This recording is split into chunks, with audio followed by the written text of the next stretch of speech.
narinig galing sa Davao at sana naman hindi ganon naman talaga ang sinasabi kaya hindi maganda at maunang-una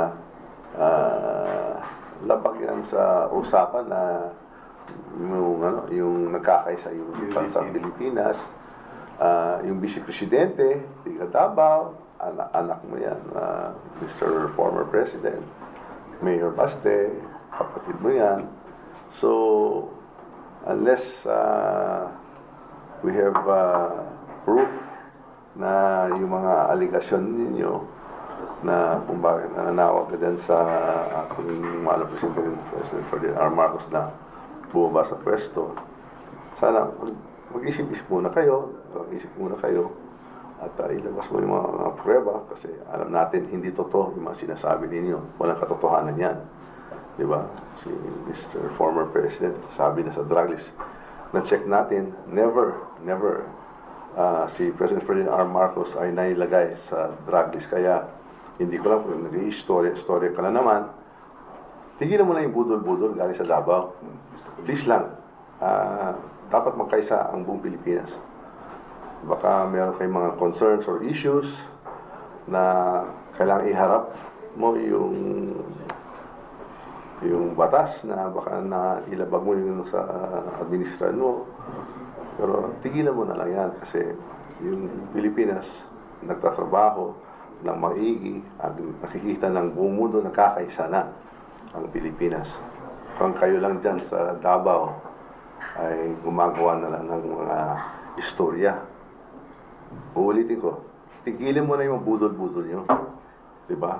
Dapat seryoso na tayo at igalang na lang natin ang ating presidente ng trabaho na maiging masipag siya at talagang tinatrabaho niya yung magandang buhay para sa mga Pilipino.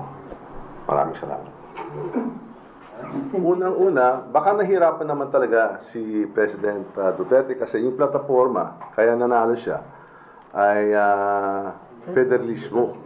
At yan, hindi lang yung amendment ng economic provisions. Ipagbabago yung buong sistema ng government. Mukhang hindi yan nakayanan. Ngayon na lang may nakuunsad na magandang move for charter amendments. Baka nakikita niya na yung hindi niya magagawa, baka mangyari na ngayon. Kaya baka sinisiraan niya. Pero at the very least, yun ang sinasabi ko, baka binubudol-budol din tayo noon. Diba? Kasi sinabi niya, yan ang basihan kung bakit siya naging presidente. Wala naman siyang ginawa na maayos. Sinabi din niya di ba? Diba? Pinag-usapan niya kanina, drugs. Nagbigyan daw siya ng 3 buwan. 6 na taon ang daming drugs pa rin. At yung nangyari na, ang dami ng pinatay. Kaya mag-isip-isip na lang muna siya. They say those who are in glass houses should not cast stones. Baka hindi niya alam na marami siyang kakukulangan, di ba? At sa pamilyang Duterte, siguro konting galing naman sa ating mahal na presidente at saka pamilya niya. Yung pahlanon naman ninyo, ginala naman kayo, di ba? Masyadong maaga naman ninyo yung gusto ipagbaksak isang rehimen ng President Ferdinand R. Marcos Jr. Very popular siya. And he was elected with a bigger mandate than the former president. Kaya igalang naman natin yan. Yan po ang mandato ng taong bayan ng Pilipinas. Thank you.